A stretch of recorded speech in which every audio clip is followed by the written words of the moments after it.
Kita harus banyak bersyukur kalau melihat sejarah, melihat peristiwa yang dialami nenek moyang kita sebelum merdeka.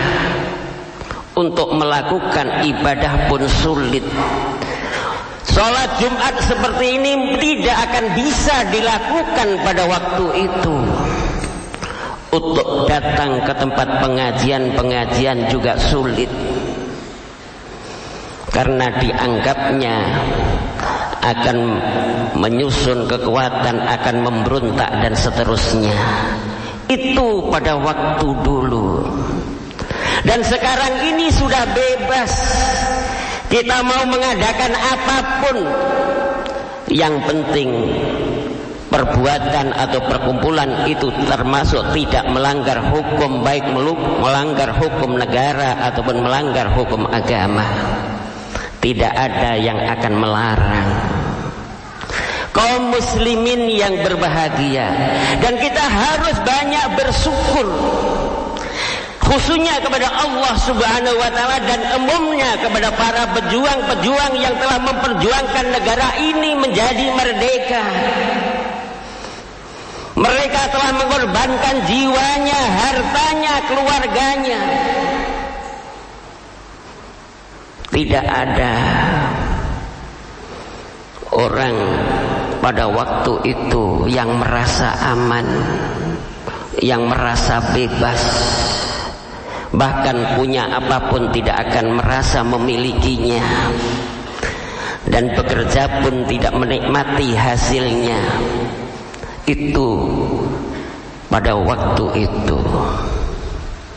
Mengapa kita harus bersyukur kepada Allah? Karena Sayyidina Ali karamallahu wajah telah berkata, "Annan nikmata mausulatun bisyukri." Nikmat itu selalu berhubungan dengan bersyukur, tidak bisa dipisahkan antara kedua-duanya. Hanya mendapatkan nikmat tapi tidak mau bersyukur tidak bisa. Kemudianlah yang ketiga, syukur minal abdi. Bersyukur, Allah akan selalu menambah kenikmatan-kenikmatan itu. Dan Allah tidak akan memutus menambahi atau nambah nikmat kecuali orang itu tidak mau bersyukur kepada Allah Subhanahu wa Ta'ala. Kalau kita melihat para pejuang, saya sudah yakin bahwa para pejuang itu adalah termasuk mati syahid, bagi khususnya bagi orang-orang muslim. Dan mereka akan selalu mendapatkan pahala apabila kita gunakan dengan perbuatan-perbuatan yang positif di dunia ini atau di Indonesia ini. Kita gunakan untuk ibadah seperti sholat Jumat ini. Pada waktu itu tidak bisa kita lakukan, sekarang bebas. Dan insya Allah selama Indonesia ini digunakan untuk kepentingan umum dan untuk melakukan sesuatu yang positif, mereka yang pejuang akan selalu mendapatkan pahala dari Allah Subhanahu wa Ta'ala. Kaum muslimin yang berbahagia, dan sekarang ini apakah kita benar-benar sudah bebas dari penjajah, atau bahkan kita menjadi penjajah? Ini yang perlu kita renungkan bersama. Karena afdal jihadun nafsi, jihad yang paling berat, jihad yang paling afdal itu adalah memerangi hawa nafsu yang ada pada diri kita. Apakah akal kita bisa menguasai hawa nafsu kita, atau bahkan kalah dengan hawa nafsu kita? Kalau akal kita menang dengan hawa nafsu kita, insya Allah derajat manusia di sisi Allah akan melebihi malaikat. Tapi kalau kalah dengan hawa nafsu kita, kita akan lebih buas, bahkan akan lebih ganas daripada binatang yang buas. bahkan akan lebih jahat daripada binatang yang jahat. Kaum muslimin yang berbahagia, bahkan Rasulullah juga mengingatkan kepada kita. Beliau telah bertanya kepada sahabat-sahabatnya. Apa pertanyaannya? Apakah engkau tahu orang-orang yang bangkrut? Jawab sahabat apa? Jawab sahabat adalah orang-orang yang tidak mempunyai uang, orang-orang yang tidak mempunyai harta. Kemudian Rasulullah menjawab atau menjelaskan, orang yang bangkrut itu bukan orang-orang yang tidak punya uang, orang-orang yang tidak punya harta, tidak. Tapi sebagian dari umat Nabi Muhammad sallallahu alaihi wasallam pada hari kiamat nanti menghadap kepada Allah. Sebenarnya orang itu melakukan sholat, sebenarnya orang itu melakukan ibadah puasa, sebenarnya orang itu mengeluarkan zakat, mungkin bahkan ibadah haji tiap tahun ataupun ibadah umrah tiap bulan. Tapi apa yang dilakukan oleh mereka? Karena di situ kata-katanya wasatama hadza. Orang itu yang dilakukan adalah mencaci maki kepada orang lain.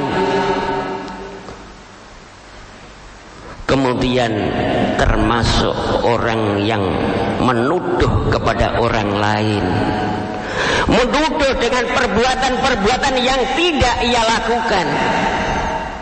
Mungkin menuduh zina, mungkin menuduh mencuri, ataupun menuduh yang lainnya. Kemudian wa akal mal hadza, makan harta yang bukan haknya, yang seharusnya diberikan kepada fakir miskin dimakan, yang seharusnya haknya rakyat tidak diberikan atau tidak disampaikan kepada rakyatnya, yang seharusnya harta keluarganya, harta saudaranya, karena serakah tinggalan orang tua ingin dimiliki semuanya, itu juga makan harta orang lain. Kemudian mengalirkan darah kepada orang lain dan memukulnya.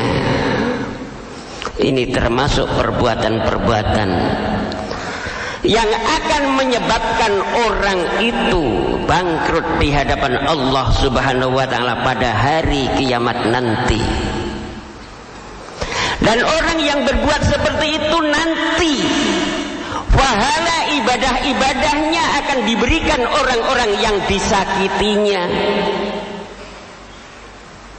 akan diberikan orang-orang yang dicaci maki, yang dipukul, yang dihina, yang hartanya dimakan. Kalau umpama belum selesai pahala ibadahnya, belum cukup untuk menebusnya, dosa orang-orang yang disakiti akan diberikan kepada orang yang menyakitinya itu. Kaum muslimin yang berbahagia, setelah seperti itu kemudian oleh Allah, orang yang seperti itu akan dimasukkan ke dalam nerakanya Allah Subhanahu wa ta'ala. Na'udzubillah summa na'udzubillah.